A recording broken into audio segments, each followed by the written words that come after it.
That's true. Okay, we are page 226. We're going to start Parshat Yitro. We are dedicating the Tuesday night class in memory of Jared Orchel.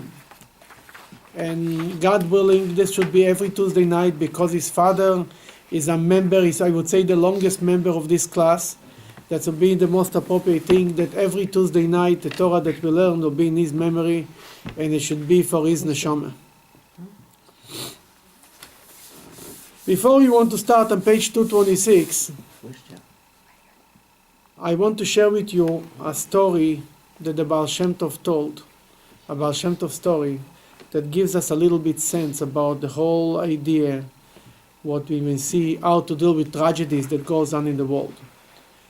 There is a story about a couple, a young couple, used to come, who could not have children. They came to the Baal Shem Tov, the founder of the Hasidic movement, 300 years ago, and he used to ask from him a bracha. You should give him a blessing to have a child. Every year he used to give him a short blessing, but was never materialized. One time they came to him and they said, Rabbi, we are not leaving. You have to promise us that you're going to have a child. We're going to have a child. They begged them and they nudged them, and eventually he promised them. They had a child. The excitement was unbelievable. A year later, they had a child, and the whole city was celebrating the breeze, and it was unbelievable. And the baby was 2 years old. They decided it's time to travel back to the Baal Shem Tov with the baby to show him the blessing. They came to the Baal Shem Tov with the baby, and they told him, Rabbi, here is your blessing. Baal Shem Tov picked up the baby, holding the baby, looking in the baby, smiled to him, and gave him back. He never gave him a blessing to the child. They didn't know what, they saw it, they didn't understand what happened, but what are you going to do? They brought him, that's what the Rabbi did, that's what the Rabbi did. They came home. A short time later, the child got sick and passed away. After the Shiva, the couple got up and traveled back to the Baal Shem Tov. The mother walks into the Baal Shem Tov and she tells them, Rabbi, that's what I asked for. Better not to have children, to have a child and to lose them. Then the Baal Shem Tov told them, sit down, I want to share with you a story.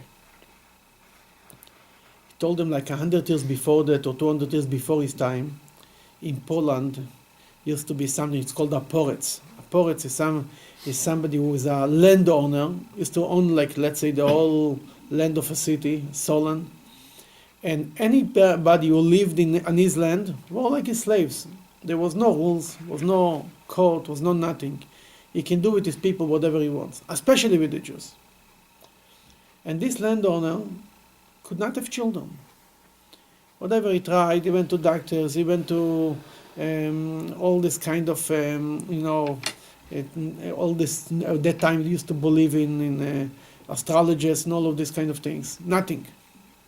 Finally, his priest told them, there is one people, they have the key, they have connections to God, they can get you a child. Who are they? The Jews. He says, what do you mean? He said, but the Jews will not get you a child. You have to force them to get you a child. He said, what should I do? He says, tell them if they don't give you a child, if you don't get a child, they will be thrown out of your land, of your property, of your city. I mean, people live by you. They get jobs from you. This guy owns the mill, and the other guy owns the restaurant, and the third guy owns the bar. If you're not going to have a child, you throw them all out. They lose the jobs, they lose their homes. They should go look for another place. The landowner, nothing to lose. He called the delegation from the Jewish community, and he told them, me and my wife are trying to have children for many years. We cannot have children. And you Jews, you have connections with God. Then I want you to pray, you should get God to give me a child. And if you don't, you'll be out from this place within a year. They started to argue with him. How could you ask him such a thing? But we are God. We are just people. We can pray for you, but we cannot force you. We cannot promise you anything. He says that's all nice and fine, That's what I'm asking for. I'm telling you, and now you're on your own. Goodbye. They came to the community, they called everybody, they made a meeting, they told them the story. We are going to lose. People started to pray. Mondays and Thursdays, they used to be accustomed to fast there. God, please help us. Just send our landowner a child and save the whole community. A year later, a child was born. Now everybody is happy. The landowner is happy, his wife is happy, the Jews are happy, everybody is happy. And the child is growing up, and it's a brilliant child. Nobody ever saw such a thing. One teacher, they bring another teacher, and the parents love him. It's the only child, they go crazy about him.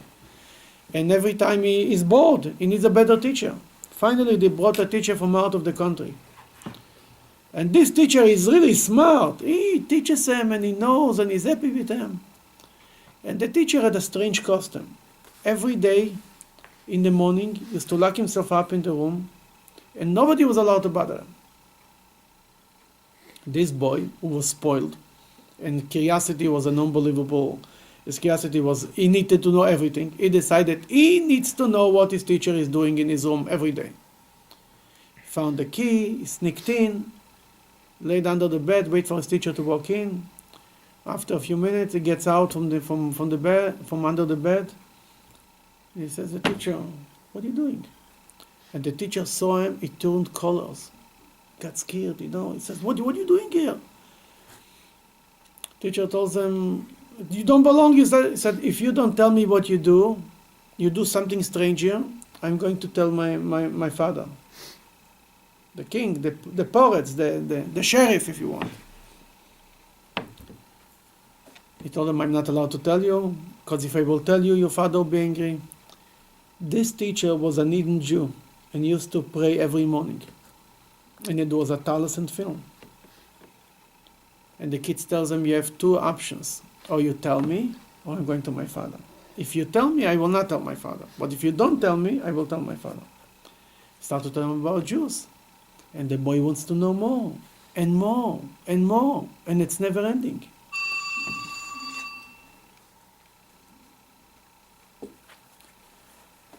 And little by little, the more he knows, the more he wants to learn. He wants to learn the Bible, wants to learn the prayers.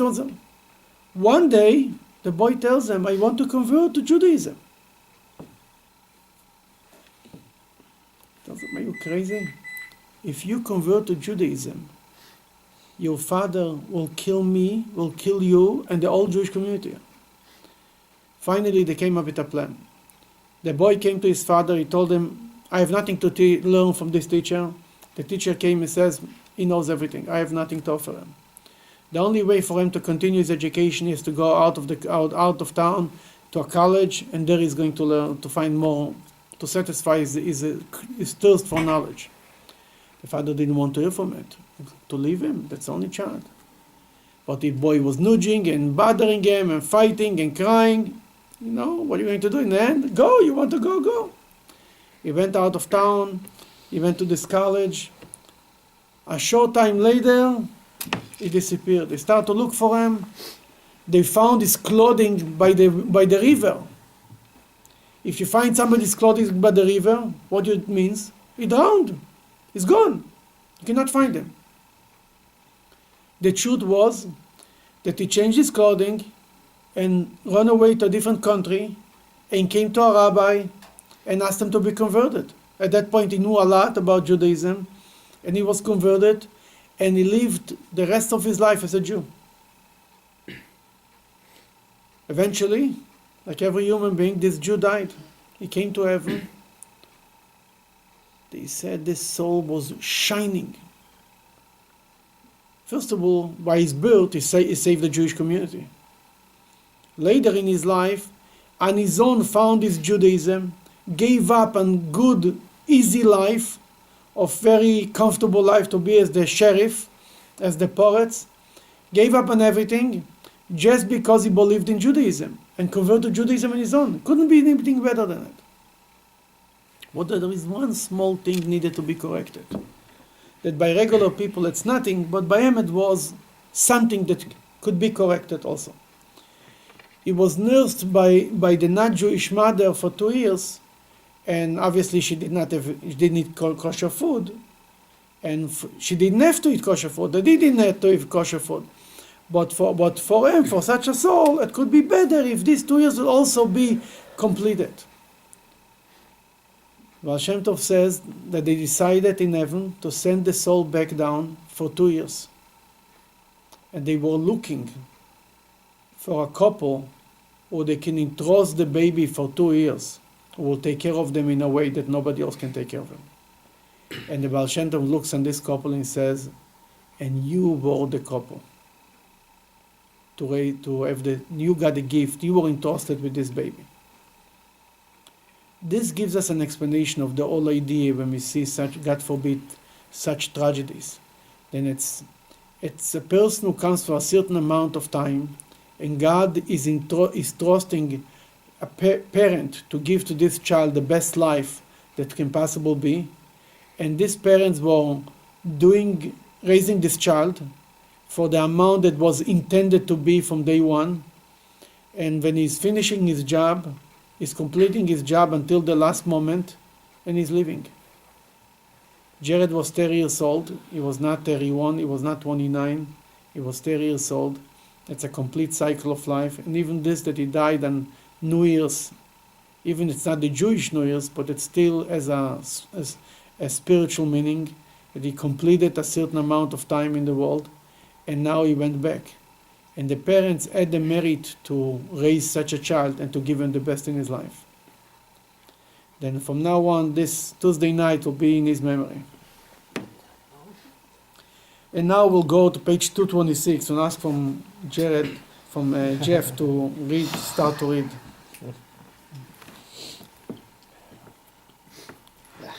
I'm going to pass. You're right. Yisro heard, priest of Midian, Moshe's father-in-law, about all that Elohim had done for Moshe and for his people Yisrael, when Adonai brought Yisrael out of Egypt. Moshe's father-in-law Yisro took Moshe's wife, Zipporah, after he had sent her back home. After he had sent her back home, what is happening here? Yitro, who is Yitro? Yitro was the number one convert of the Jewish people. Yitro was the one that he was Moses' father-in-law. When Moses came as a alien, run away, right? He ran away from Egypt. Yitro welcomed him to his house, gave him his daughter. He had 2 children. And when God told Moses, go back to Egypt and take the Jewish people out of Egypt, that in the beginning Moses took his wife with his 2 children with him. They came close to the borders. Aaron asked him, who is this? The Medrash says, he said, that's my wife and 2 children. He says, we are trying to get the Jews out of Egypt. You're bringing new people to Egypt. What are you doing? It's like communist Russia. We are trying to get the Jews out of Russia. You're bringing more? He sent her home. But he sent her home, one of the meanings is, it could be that he told her, like, I don't know what's going to be, when I'll come back, how things will happen. Don't feel obligated, kind of a divorce. Now, over a year passed. Moses left. The Pesach, the burning bush, the revelation of the burning bush was on Pesach. The next Pesach, the Jews left Egypt. Yitro hears about the 10th plague. He heard the Jews left Egypt, the splitting of the sea. And he has his daughter with the 2 grandchildren. He says, okay, let's go. For how long are we going to keep him home? That Moses' father-in-law took his daughter, Zipporah, with their 2 sons, as we're going to learn their names in a minute, and he's going to the desert to meet Moses, to bring back his wife and 2 children. Page 228, yeah. You have a question? Yeah, question before we get there. Yeah. Obviously, there's a safety measure here, and then there's no. What do you mean? It's much safer for the wife and children to go back rather than be with the Jews out in the desert. Oh, in the desert? Yeah, but at the same time, there's a great difficulty with that because they don't get to share the experience of the rest of the Jews. You're right. The 2 children did not see the 10th plague, and did not see the splitting of the sea. And according to some opinions, they did not even see Mount Sinai, the revelation of God at Mount Sinai, the Ten Commandments. And therefore they missed out, yes. We need to understand, for every great leader, for every great miracle in the Jewish people, somebody personally paid the price. It's like we learned last week, Nachshon jumped into the water, and he almost died. If you want to split the sea to split, that doesn't happen by sitting. Everybody will come with his sword and his tie and say, oh God, and you will split the water. We'll check if it's dry enough, we'll walk in. Here is another example of somebody who paid very expensive, very dearly for the Jewish people on a personal level and saved the whole nation. Esther. What happened with Esther? Esther, Mordechai tells her, go to the king. The problem is, the moment she goes to the king willingly, according to the Talmud, Esther was married to Mordechai. If she's married to Mordechai, now she's taken by the king. As long as she's taken by the king, she can always come back to Mordechai. The moment she's submitting herself to the king willingly, she loses her marriage. Esther didn't want to go. Not only because she was afraid she will not be successful, she said, no matter what, I'm lost. She said in Hebrew, Kasher avadati, avadati. As I'm lost, I'm lost. And the Talmud says, if the king doesn't like me, he will kill me. And if he likes me, I lost my marriage. And Esther didn't go, never went back to Mordechai. I think King Ahasuerus, 2 years after the story of Purim died, or 3 years later, a very short time, Esther personally paid the price. On one end, we talk about Esther like she was our grandmother. How many people are remembered in the world, in the Jewish people like Esther? Nobody. On the other end, she paid the price. The same thing with Moses. Moses paid personally a price for being the leader of the Jewish people. No question about that. Zipporah paid the price. And the 2 sons paid the price. They were not there at the whole miracles. And therefore, Moses, his children, didn't take over. Look, Aaron, who took over after Aaron? His son, right? Elazar. Moses doesn't get a dynasty. Aaron does. King You're David right. does. Why? Because part of it is God wanted to teach us a lesson. When it comes to teach Torah, doesn't go by dynasties. It could be Rabbi Akiva, the best example, right? Cain was a son of convert. His father was a convert. His mother was Jewish, but his father was a convert.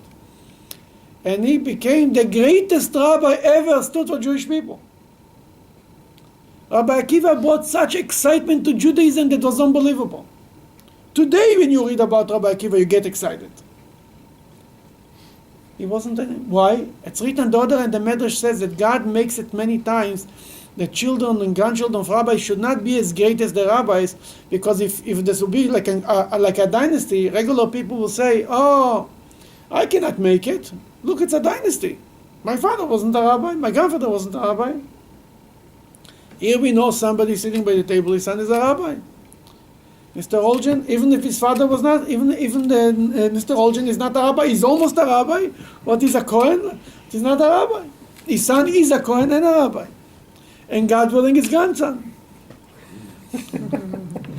Then, what I mean to say is that God purposely didn't want the children of Moses should be necessarily the next Moses, the next dynasty.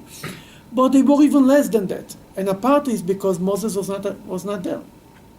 There is also written in the Medrash that Jethro, when he made a condition with Moses to marry Zipporah, to marry his daughter, Jethro told him everything is fine, but here is the deal. You have children, I raise them my way. What's my way? Jethro explored every idol, every philosophy, every religion in the world, and then he came to the conclusion, as we will learn in a minute, now I know that God is greater than any other God.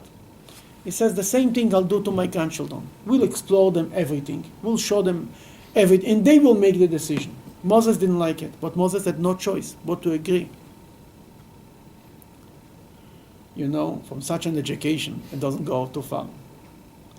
And that was the problem. Then you're right, Moses' kids were not Moses. Yeah, his kids had the greatest rabbi in the world. The rabbi was busy with other things. Yeah. He was not home. They were not with him, he was not there. But really, were the kids Jewish? Zipporah wasn't Jewish. Zipporah converted, obviously. Oh, so she did. You need to understand, until Mount Sinai, by Mount Sinai, everybody converted. How we learned the laws of conversion from Mount Sinai. When we left Egypt, the Jewish people circumcised themselves. That's one thing that we learned about conversion. As we learn in this Parsha that we will never make it all the way to there, they immersed themselves in water before Mount Sinai. That a bris, mikveh, and accepting the yoke of the Torah is the three things that brings a convert, that makes a convert. Then at this point everybody converted. That no matter when she did it exactly, even Jethro, your father, converted.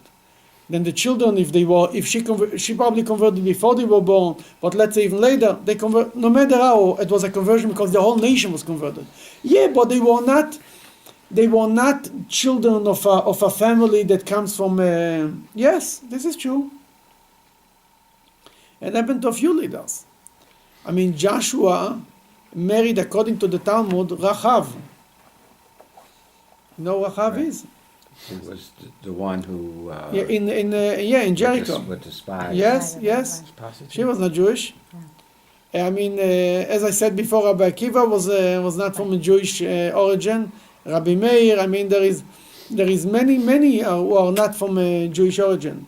That shows that the greatness of Judaism, that a person from conversion, a convert can reach to the highest level. Then you're right, they were not a part of but also Elazar, Moses' nephew, that later became the high priest, who he married? One of the daughters? One of the daughters of Jethro. Pinchas ben Elazar ben Aaron HaKohen. Pinchas, his mother, was a daughter of Jethro. Obviously, and Pinchas later became the big this, as we will learn about them later. Then that was the story. But yeah, it was there is an expression in Yiddish: you worry for Klal Israel, for the whole nation, and you forget about Reb Israel, about yourself, kind of thing, or your own family. But Moses was a leader. He was busy with the people, not so much with his own family. That's what Jethro is trying to remind them. Hey, you have a wife and 2 children. What's going on here? So what did it take to convert pre-Sinai? I mean, for Zipporah and for Jethro? I believe no matter what, it was basically believing in God.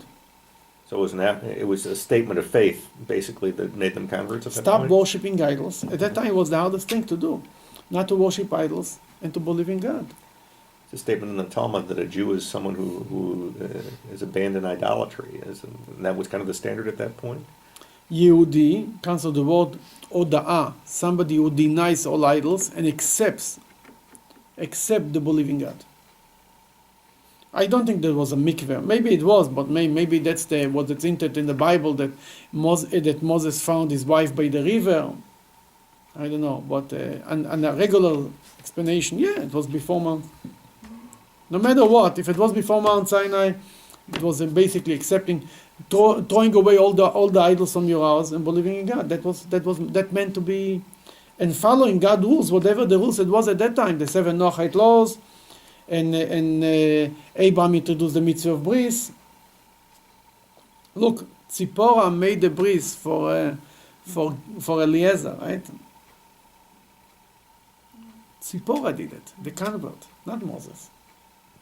Right? That's what we learn. Do we know how old he was at this 8 days old. Okay. 8 or 9, but he was just born.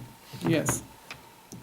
That was Hashem was upset, they didn't do the bris, he thought it's a whole story, but yeah. Do we know how old he is when he's coming in the desert here, coming to meet Moses? How old is Gershon? Eliezer? Uh-huh. If he was then he was a year and a half old. And according to the Medrash, Gershon was born much earlier, before that, and Eliezer was born, like Moses had his children very late, there's no question about that. Part of the reason is because he didn't want Jethro to educate him the way Jethro wants. That he tried to delay it as much as possible. Number 228, You want to continue? Along with her two sons, the name of one was Gershom, because he, Moshe, had said, I was a stranger in an alien land. He called his son Gershom to remind himself that he was a ger. A ger means a stranger, alien. That every time he called his child his name, he reminded himself, well, where is he standing? That was his one name. And the second child? The name of the other was Eliezer, because the God of my father was my help. Continue. And He rescued me from the sword of Pharaoh. Then the other child, the one child was a reminder of that he's missing Egypt. The other child was a reminder of the miracle that is living in Midian, because God saved them from the sword of Pharaoh. Here we learn that Pharaoh wanted to kill him. In the beginning, in the book of in the Parshah, in the beginning when it's not written so clear what he wanted to do to him. Why run away from Egypt, right? Where is it? Because he killed the Egyptian, right? We assume he knew his life was in danger. Yeah, it's written here that Pharaoh wanted to kill Moses. That's what he says here. He saved me from the sword of Pharaoh. According to the Medrash, he was about to be killed, literally. Okay, you want to continue? Go ahead. Moshe's father-in-law Yitro came along with his Moshe's son and wife to Moshe to the desert where he was camped near the mountain of God. Yeah, he came to the desert where Moses is. Okay. He said to Moshe, I, your father-in-law Yitro, am coming to you along with your wife. Her two sons are with her. He told them, he sent them a message. I'm coming, and your daughter, and my daughter, your wife, and your two children. Rashi puts it like this: come out in my honor. If I am not good enough, come out in the honor of your daughter, of your wife. If she is not worthy to go out, do it for your children. But there is another Talmudic rabbi who says the first word in this page 229 is ani. I. Who is ani? Ani, the ultimate ani? God. God says, I am welcoming Jethro. And you should also welcome him. Like God, that was the first convert. It was a hard time for Moses, so to speak, to welcome Jethro. He told them, I welcome the converts and I want you to welcome them too. Okay, number 7. Moshe went out to greet his father-in-law. He prostrated himself and then kissed him. They asked after each other's well-being and went into the tent. Okay, the Rashi here on number 7 says something very interesting. Moshe went out. If Moshe went out, Aaron goes, right? Aaron goes, Aaron's sons go with them, right? Aaron's sons, Moshe and Aaron and the sons go, the 70 elders, joining them. The whole nation came out to greet Jethro. He had such a welcome committee, such a that nobody ever had in Jewish history. Okay, number 8. Moshe told his father-in-law all that Adonai has done to Pharaoh and to Egypt for the sake of Israel, including all the hardship that had befallen them on the way and how Adonai had rescued them. Okay, he says here all the hardships. From here we learn, that's one of the places that we learn that when a non-Jew comes to convert to the Jewish people, we tell him all the hardships of the Jewish people. We tell him it's not such a piece of cake to be Jewish. The Jewish are being persecuted in many places and they are hated and there is anti-Semitism. Why you need it? We try to discourage him. Why we do it? Because it's written here. But why we do it? Because we don't want later the convert should say, if I would know that so hard, I wouldn't do it. Then it becomes a question of his conversion, if he's really converted by Jewish law. Therefore, we tell him in advance all the hardships that the Jewish people have. And if he says, I still want to do it, then we welcome him and we accept him. The interesting part is, it's like two in Maimonides writes this law. He writes, we tell him you should know the Jewish people are in the time of exile. We are tortured and we are run after. If he accepts it and he becomes a convert, you know what we tell him? You're so lucky that you're part of the Jewish people. You're now joining the people of God. And you read the two paragraphs, one after the other, and you ask yourself, tell me, is it the same person who wrote these two paragraphs? What is going on here? A minute ago you told them that this is the worst thing to do. You're crazy for joining the Jewish people. What do you need it for? You will not be allowed to eat on Yom Kippur, and you cannot eat meat and milk, and you cannot allow this, and you will have tzores from the non-Jews. Who needs it? A minute later, the moment he said yes, and he went through the conversion, a minute or an hour or a day, it doesn't make a difference. We tell him, oh, you're so lucky. What is it? They're both true statements. You're right. He's one of us. No. The both truth statement is like this. As an outsider, it looks to be crazy to be a part of the Jewish people. It's not worth it. Only tzores. As an insider, the moment you taste the feelings of being connected to God on such a level, it's not that the problems are disappearing, but that they become less important. It's worth it. Even somebody carries a very heavy bag, and he thinks it's stones. Becoming tired and tired and tired. Oh, it's terrible. Somebody comes and tells him, you know what's inside? It's gold! Ha ha ha. Suddenly it's not tired, it's not heavy. Whoa! Oh, I'm so excited! What happened? It's the realness. You're right, the suffering didn't change, the source and outside things didn't change. But what it's there for him, what the benefit is there, that makes it all so exciting and so good. That's why both statements are true. Okay, now we read on page 230, number 9. Yisro rejoiced over all the good that Adonai had done for Yisrael, that he had rescued them from the hand of Egypt. Okay, Yisro rejoiced. What's written in the text in Hebrew? Va'ichad. Va'ichad is a strange word. For the word rejoice in Hebrew, there is other words. Va'ismach. There is many other words. Va'ichad is a strange word. When the Bible chooses a word that's not the usual way to describe things, you know that the Torah wants to tell us more than just one explanation.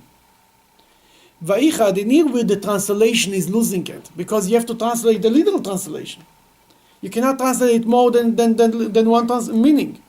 Let's read the Rashi on number 9. Yisro rejoiced means, And Yisro rejoiced, that is its plain meaning. However, there is a midrash agada. His flesh felt sharp, stinging sensations. He was Va'ichad means like somebody was Goosebumps. yes, like somebody pierced you with a knife. Why he felt like this? Go ahead. He was grieved by the destruction of Egypt. He was grieved by the destruction of Egypt. Moses sits to him and tells him all the stories, excited. You know what happened to Egypt? They all died in the sea and everything. You know Jethro, who Jethro is? Who is Jethro? Jethro came from Egypt. The Jethro was very happy for the Jews, and he was happy that the Jews were saved. But after all, it gave him a hard time. It was hard for him to hear that his own place, his own birthplace, if you want, was destroyed. He was the son of Hagar, right? One of the sons or grandsons of Hagar. That's what I read from Rashi.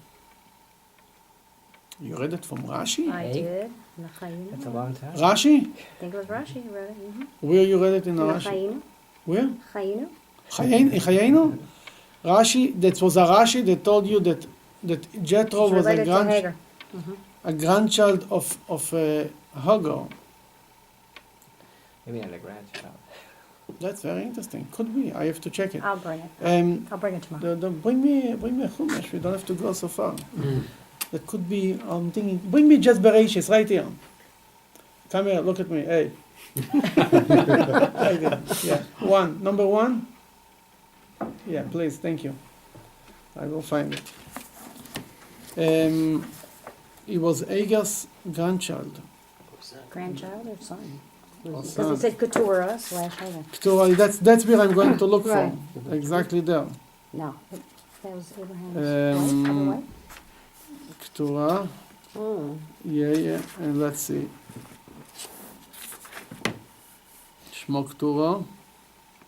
Agor, yeah.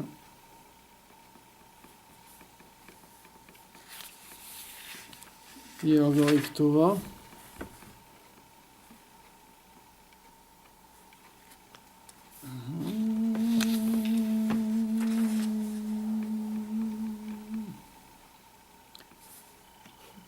You don't have it in the card, do you? No, I believe you. I just actually I want to know that. Maybe it's one of the commentators to Rashi. I don't think Rashi says it clear that Ogor, that I'll Israel, bring it in, Israel I'll is a grandchild of Ogor. I know, I just read it yesterday, last night. Yesterday. Wow, that was good. That's why she remembers it. It's just Two of yesterday. Teres, If you know how to run a Kata. camcorder, surely you know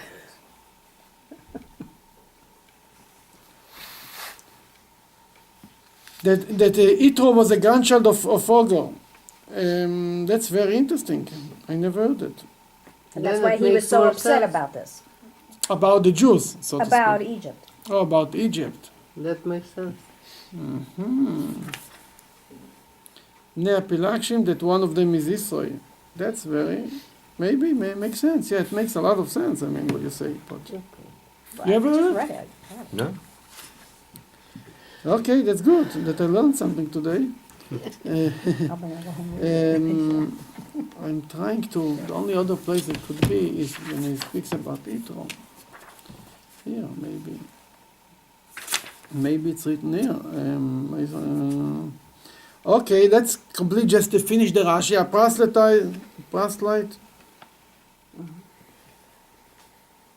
Finish reading number 9. Okay, it's okay. The point is that a person that came from another nation, Rashi says, do not put down the place that he's coming from. As we see, even when you speak about Iran, to people who come from Iran, and even they're Jewish, they don't appreciate that you put down the country. Even they themselves suffered from the Iranians. Still, you don't want to. They feel bad because they know it's not everybody's like this, and so on and on. The same thing is here. You don't want to put them down. Then Yitro was happy, but was not happy too at the same time. And on page 231 in the text, Yitro says something that nobody ever said before. Blessed is the Yitro said, Yisro said, "Blessed is Adonai who blessed is Hashem. Read the Hebrew side. Vayomer Yitro, Baruch Adonai." Baruch Hashem. The first Baruch Hashem comes out from Yitro's mouth. A convert says Baruch Hashem. What is he saying?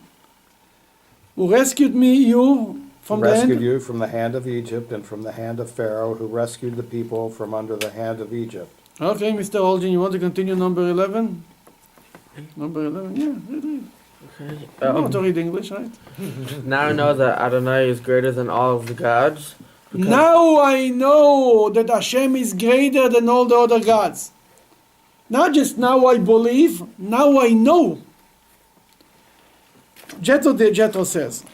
Question there. Yeah. Does that mean he's a believer in one God, or does that mean he's a believer that our God is greater than the other gods? That's a good question. I think that he believed in but he meant to say that now I know that this is the real God, if you want. I don't think he believed in all other God. Certainly the English translation would kind of bend that way. Even the Hebrew translation says that God is greater than all other gods. Well, it makes sense just to phrase it that way. Well, it would make sense for a pagan if You're right, he was a pagan. If you're saying that everybody has their own God, and now we see that the God of the Jews is more powerful than all the other gods in the world, then I guess from a theological perspective, it's something called henotheism. That just a hierarchy of gods. You're right. By the non-Jews, that's the way it goes many times. There is the greatest God. Yeah. There is he has helpers, and he has yeah. But if you want to look at him as a monotheist, as a Jew, wouldn't he have to say this is the only God and that there are no other gods? I think from somebody who comes and believes in other gods, and he says, now I know that this is this God is greater than all other God, it's basically saying it. Is that like a half a step in the right direction, or? The way that Judaism accepts Jethro looks like he denied other gods.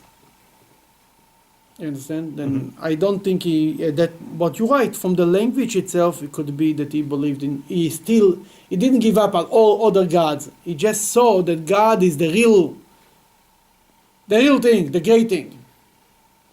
That he denied other gods, it's not written in the text. No, that's not. He doesn't really have to deny it because he already said. Yeah, but he makes a point. He says Right, God all is other greater gods. than all other gods. He doesn't say that they are nothings.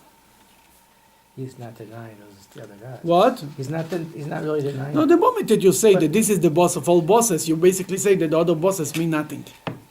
You don't have to say that the other gods are nothing. If a god has a god in top of him, that is not God. You understand? You understand what I'm saying? Sure. If there is something in the world that God is not in control, then it's not God.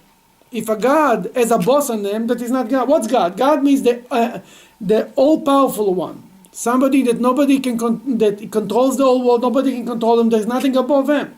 The moment that there is a God who has a God in top of him, is like me. I have also a God in top of me. Then by this is already dismantling the whole concept of the other gods. The moment you give God a limitation, he's not God anymore. I think it's just a statement. He's just to Moses, he's just saying that now I know, that your God is God. Yeah. Your God is God. In the language of that time, that everybody has a God, and he came and said, this is the God that's greater than all other gods, he basically said that other gods are nothing. Well, we know that the Egyptian gods, I mean, the whole story is that God basically took revenge on each one of the Egyptian gods. It was the You're Nile. right, It you're was the gods of all the Egyptians. Baal-Zephon, yeah. So he could see from that those gods obviously had been defeated by the Jewish God. You're right. Mhm. He saw that the God of the Jews won the war. Absolutely. Now, on the last line on this page 231, before we go further, because the very thing they plotted came upon them. You see this on page 231?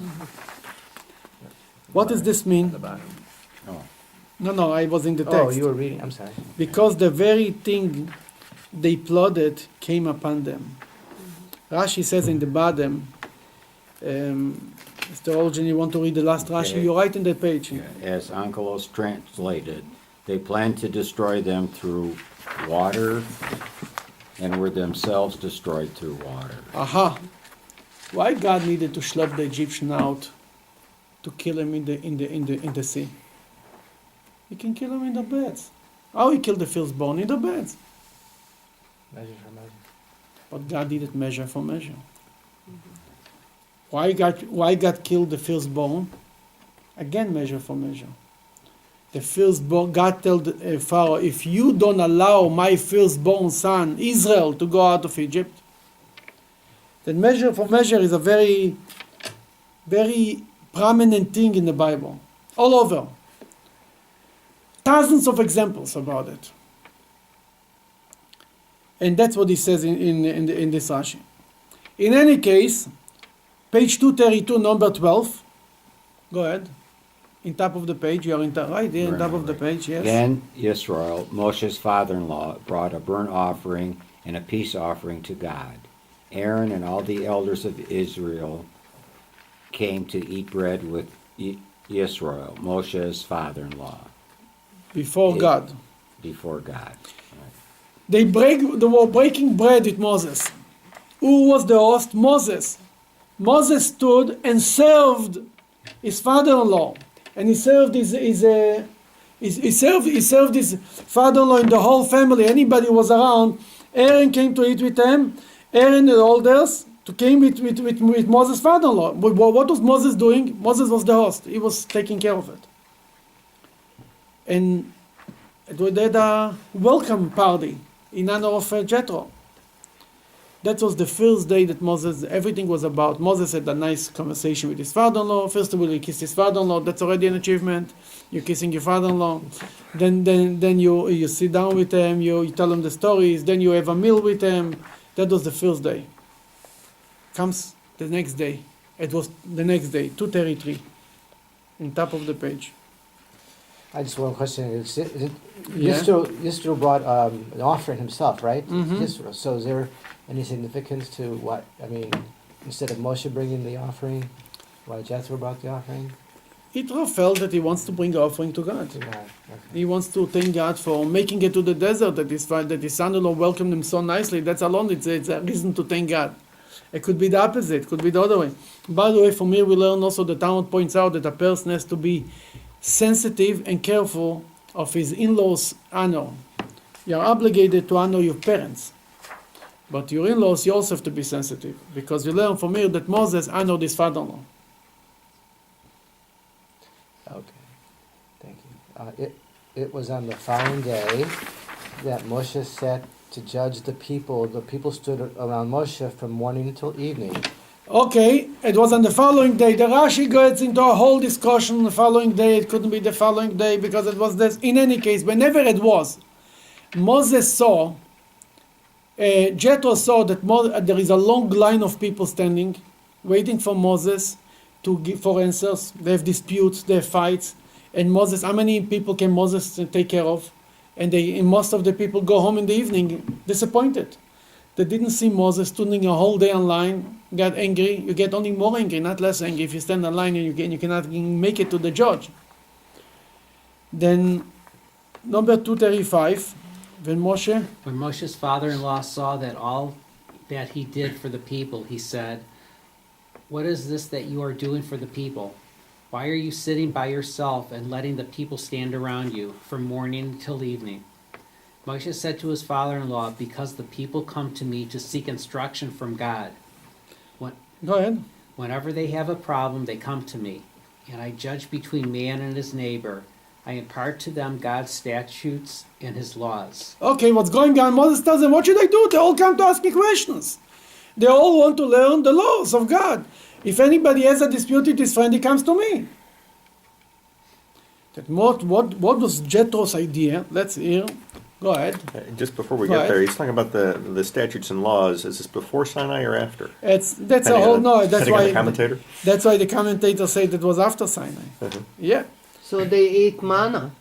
they eat manna. Yeah, so So when they had this they nice still meal, this was a meal with manna. this meal was with manna. Yeah, no, that was meat. They ate manna and they ate meat. Meat was also available. Not because they ate manna, they didn't have anything else. It was a very delicious meal. A little manna, a little meat, a little this. Really? Yeah, that was. It wasn't that in the desert they ate only manna. They ate everybody had plenty of cattle there. They could slaughter the cattle and eat meat. That's why the Talmud says that later the commentaries say when the Jewish people complained that they don't have meat, that they're tired of the manna, it was just a complaint because they had enough meat. If they wanted to slaughter their own cows, they were stingy on their own cows. They wanted the government should give them.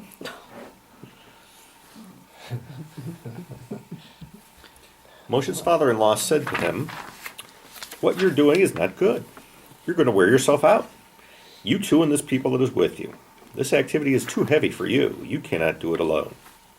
Now listen to my voice. I will give you advice, and God be with you. You must be God's representative for the people, and bring their problems to God. You shall enlighten them as to their statutes and laws, and impart to them the path in which they must walk, and the deeds they must do. You must seek out from among all the people capable God-fearing men of truth who despise gain. You must then appoint them over the people as officers of thousands, officers of hundreds, officers of 50s, and officers of 10s. Let them judge the people at all times. Every major problem they will bring to you, and every minor problem they shall judge by themselves. It will thus be easier for you, since they will bear the burden with you." Okay, tell me, takes a genius to come up with this idea? Delegate, right? You don't do everything in your business by yourself. You delegate. You don't do everything in your business yourself. You also don't. Everybody knows it. We need Jethro to come from Midian to come up with this idea. Moses, the great Moses, couldn't get it. Moses! Probably felt he was the only one who could do it. Moses is smarter than that. Doesn't take a genius to come up with such an idea. It's like if I would be Moses, tell Jethro, really, huh? I never heard about it before. What's going on here? Why Moses didn't think about it by himself? He needed permission. From Jethro. He needs permission from his father-in-law. There is an argument here. Something is going on here. Moses wants everybody to be judged by him. Jethro told him, what's it you? Are you crazy? I will never make it. What Moses saw that Jethro didn't see. Why Moses didn't want to give up. It wasn't a matter of control. He wanted everybody to come to him. I'll tell you a story. There was a Jew from Russia who came to Israel. He was davening in our synagogue. A few years later, Russian Jews had a hard time to get visas to America from Israel because the Americans were afraid that they're coming to stay here. And they didn't want to give them. And he used connections. Finally, he got a visa. He came to America. He had a private audience with the Rebbe. And he had like a whole, he had a lot of disappointment that this Chabad guy didn't help him and the other guy didn't do for him and this guy didn't do. And he said, I'm coming to the Rebbe. I'll tell him about this Hasidim. He thinks that they are so holy and they do holy mitzvahs there. I'll tell him the truth. And he has a whole in his mind, or maybe even a paper of everything.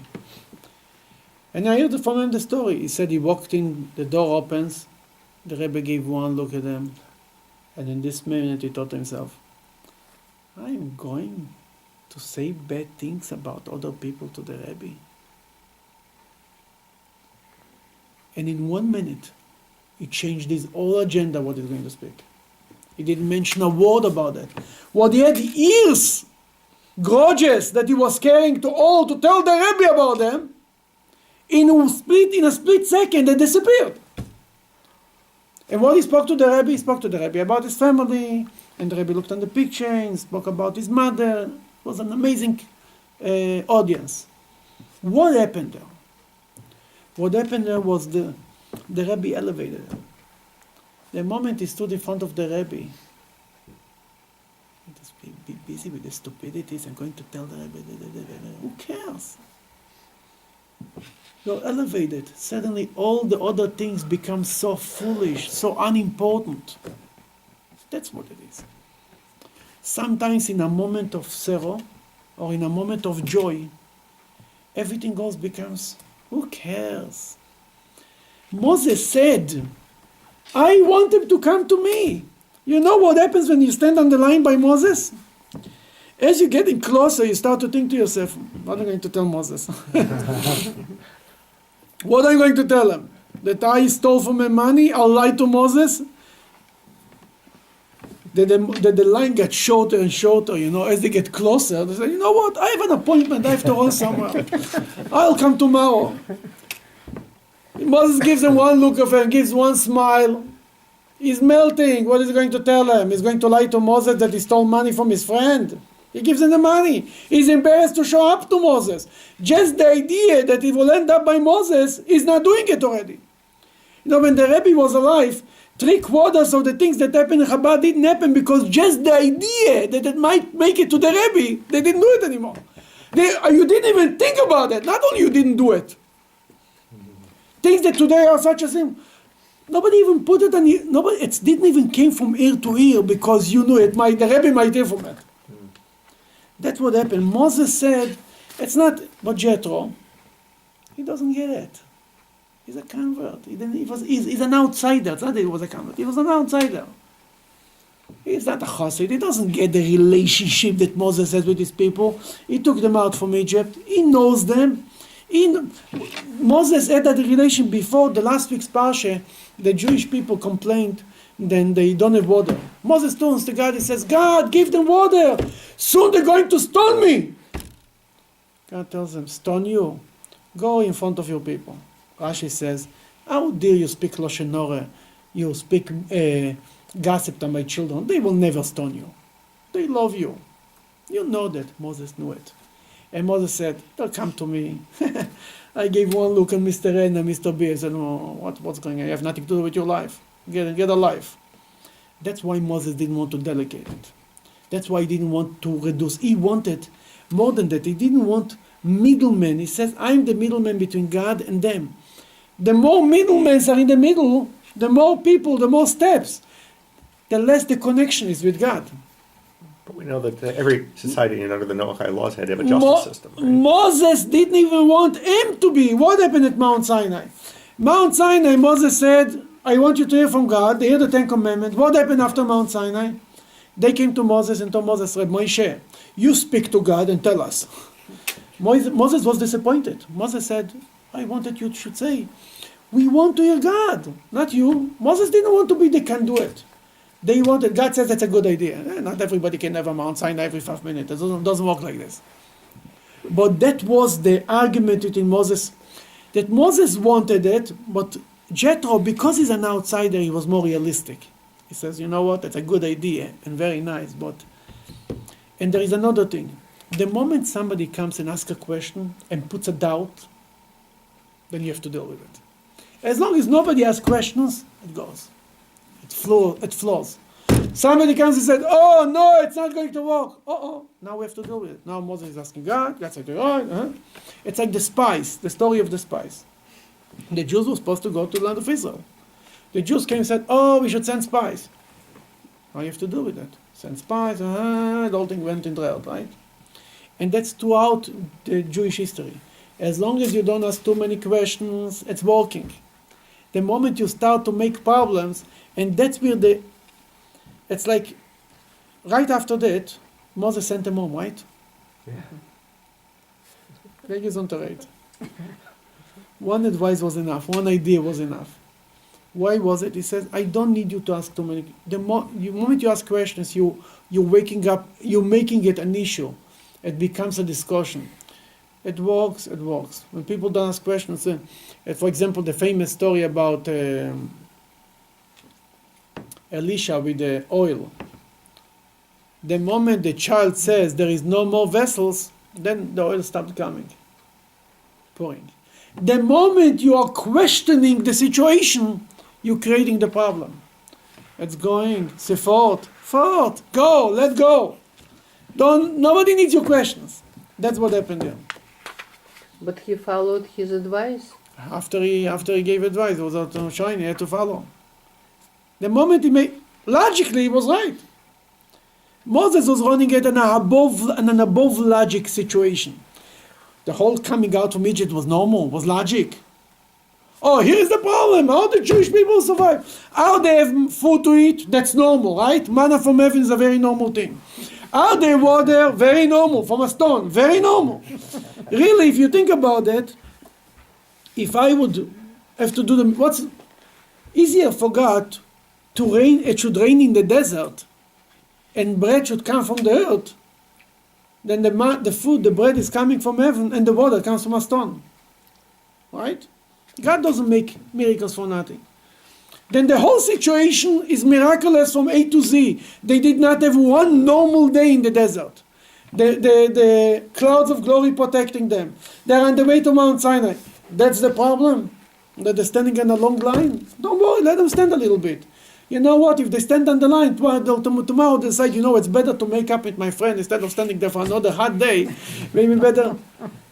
The point is, the way I look at it, if Moses is the leader, the shepherd, right? By the way, there are 3 people who were shepherds of the Jewish people, and then they became the leaders of the Jewish people. Moses, David, and who else? Shepherds. Abraham was a shepherd. Rabbi Akiva. I realized that. What does this mean? Moses is the shepherd. It means he knows what's need to do. He coming giving advice, helping him. Jethro had good intentions, but after that, Hashem told them. It's written later. He took him, and he went home. It's written in number 27. 239, number 27. Moshe sent his father-in-law off, and Israel went on his way to his land. Goodbye. Goodbye.